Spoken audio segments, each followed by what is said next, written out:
গ্রামীণ সড়কে এখন দুর্ভোগের দীর্ঘশ্বাস। সামান্য বৃষ্টিতেই কাদা জলে বিচ্ছিন্ন জনজীবন। স্কুল মাদ্রাসামুখী শিশুরা চরম ভোগান্তির শিকার।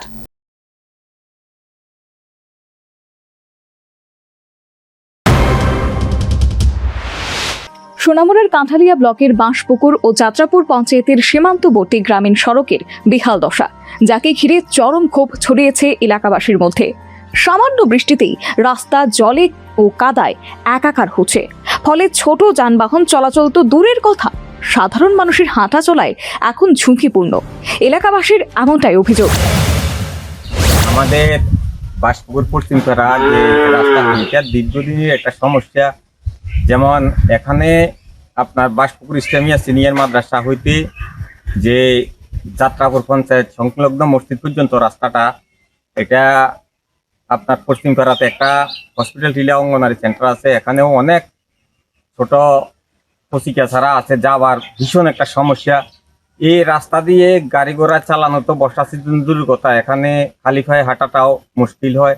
আপনারা জানেন যে এই পাড়াটা মোটামুটি 70 থেকে 80 বছরের বসতি আছে, এবং এই আপনার এই পাড়াতে কোনো রিজার্ভ জায়গা নাই, জোতের জায়গাতে প্রত্যেকের বাড়ি।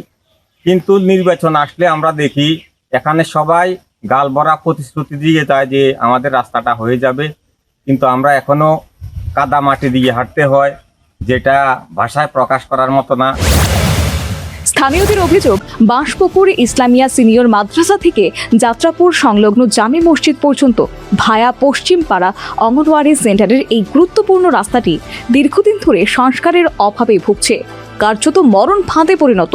রাস্তার দুপাশে ঘন জনবসতি থাকা সত্ত্বেও প্রশাসনের উদাসীনতা নিয়ে উঠছে একাধিক প্রশ্ন। সবচেয়ে বেশি সমস্যায় পড়ছে স্কুল ও মাদ্রাসাগামী কচি কাঁচারা। বৃষ্টির দিনে শিশুদের অনেকেই শিক্ষা প্রতিষ্ঠানে পৌঁছতে পারছে না। অভিভাবকদের আশঙ্কা, বর্ষা নামলেই পরিস্থিতি আরও ভয়াবহ হবে।